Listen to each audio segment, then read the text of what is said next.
সেটা সকালে দেখেন ঘর থেকে বের হওয়ার পর কো এরা সকালে বের হয়েছে দেখেন ঘর থেকে ছাড়ার পরে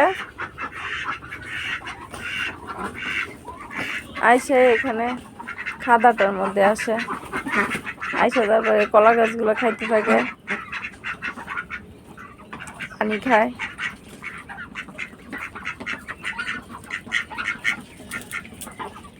এখন কলা গাছ কেমন করে খায়? কলা পাতা, হাঁসেও কলা পাতাও খায়, গরু খায়, হাঁসে খায়।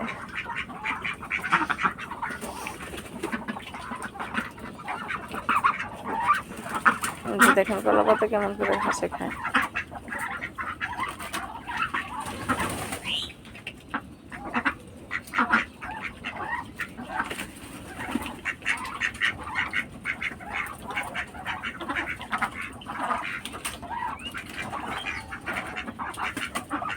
এখানে এটা বেঁধে দিছে কলা পাতা, এখানে এটা ঠোকরায় ঠোকরায় খাবে।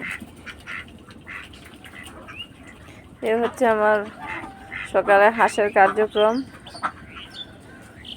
কারণ সকালে খুব একটা খাবার খাইতে চায় না, অন্য কোনো খাবার খাইতে চায় না।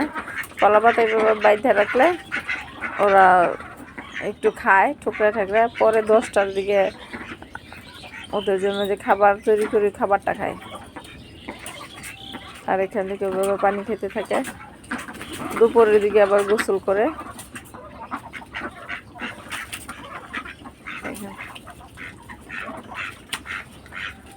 কলা পাতা খাওয়ার মধ্যে উস্তাদ, প্রত্যেকটা কলা পাতা খাইবে, খুঁজে। এই যে এটা এদিকে কলার নরম অংশটা আছে, ওগুলো খুঁজতেছে।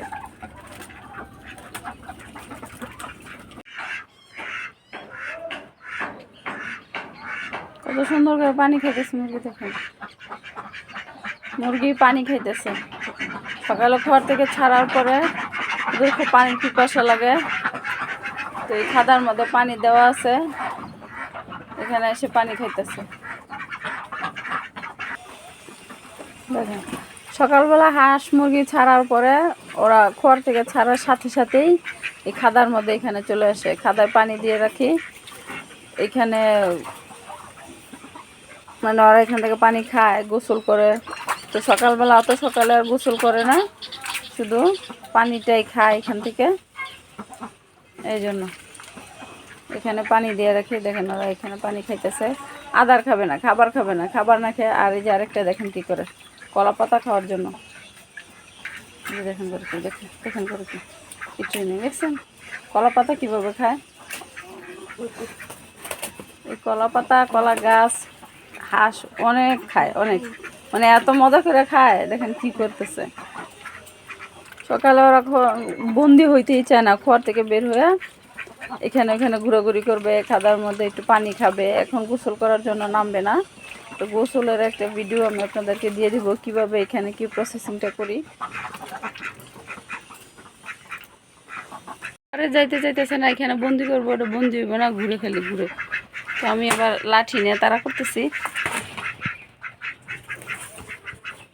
দেখেন ফাইনালি ওরা বন্দি হইল। হাঁস এবং মুরগি আমি একসাথে দিয়ে রাখি, আর এখানে খাবারটাও দিয়ে রাখি। তো হাঁস মুরগি একসাথে থাকে এখানে, এটাই হলো ব্যাপার। সব একসাথে বন্দি।